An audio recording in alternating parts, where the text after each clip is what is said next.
What's up everyone? Welcome back to my YouTube channel. Today is a very special day because we're making a Wagyu Wellington stuffed crust pizza. Today's star of the show is beef tenderloin. We have this whole one right here and also this Wagyu A5 BMS score 12 filet mignon. Let's get to it. We're starting with a whole beef tenderloin.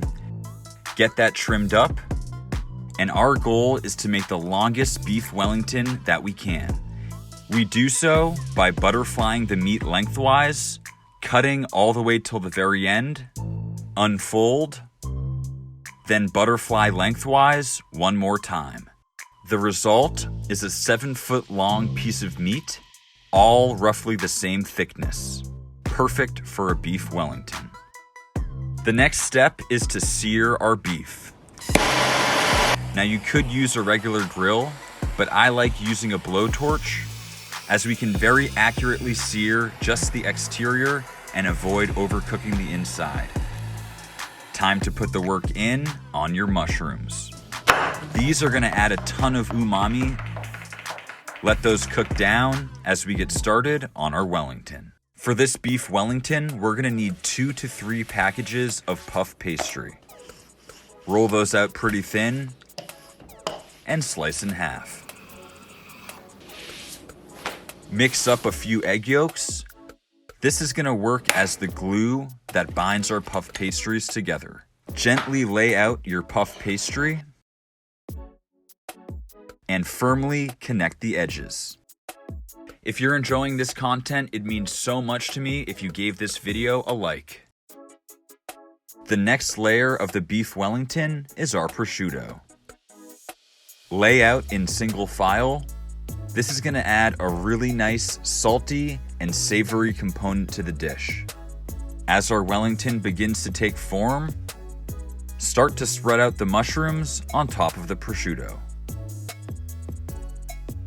Finally, add your beef on top of the mushrooms.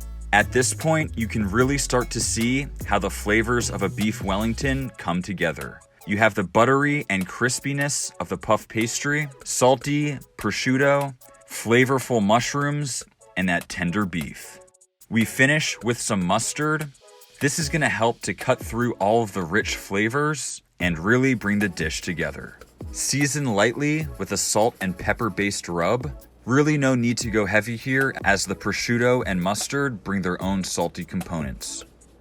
Add a thin layer of egg yolk and wrap up your present. This was a surprisingly difficult part of the process. Because the Wellington was so long, I had to slowly roll, going from end to end, until I could finally seal the whole thing. And at last, after all of our hard work, we're left with this incredible, super long beef Wellington. Let that chill in the fridge, and get started on phase 2. The pizza. This time I decided to go with store-bought pizza dough. Unless you're making your own, make sure that you find the freshest dough possible with the furthest out expiration date. Add a thin layer of sauce. And for our cheese, I went with mozzarella and a really nice smoked provolone. Next, we're gonna add some mushrooms. Make sure to pre-cook these ahead of time as they're filled with a ton of water and we don't want soggy pizza. Carefully add your beef Wellington, slowly rolling it around the pizza and connecting at the edges. Like any traditional Wellington, we're gonna add some egg yolk to the top. This is gonna help to develop a beautiful golden brown crust.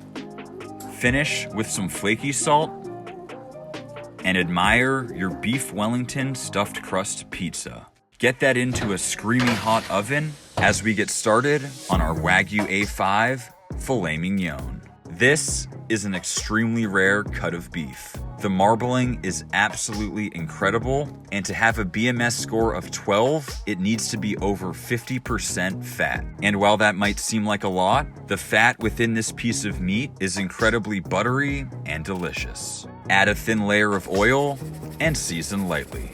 Today, we're searing in beef fat. It has a high smoke point, which allows for an exceptional crust and also has a really nice flavor to it. Our goal is to develop a great crust before overcooking the inside.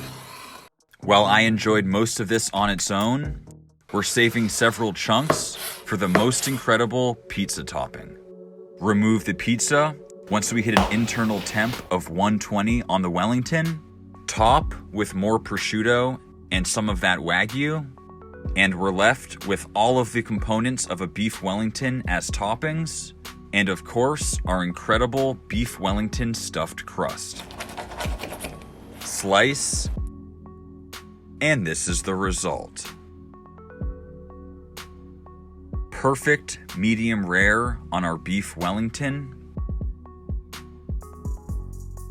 Cheesy, savory, packed with umami, and finished with Wagyu flavor bombs.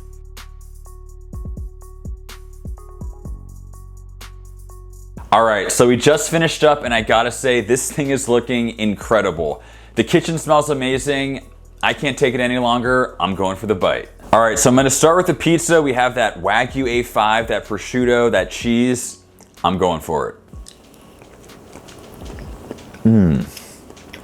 Whoa, that is incredible. First and foremost, you get that Wagyu A5. I've never had anything like that before in a pizza. It is unbelievable. So tender, rich, just melts in your mouth. Combined with that cheese, it's just an incredible experience. Now the moment I've been waiting for, we're going for the Beef Wellington stuffed crust.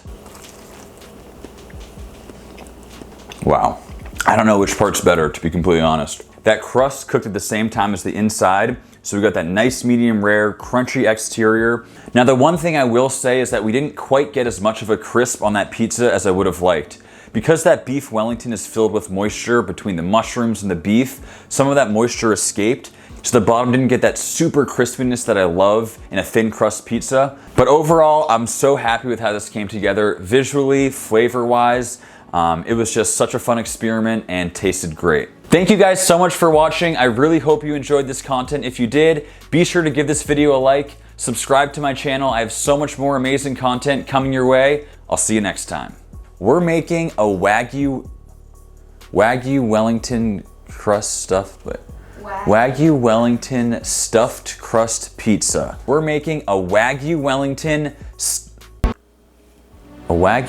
stuffed crust pizza. Jesus, that's a mouthful.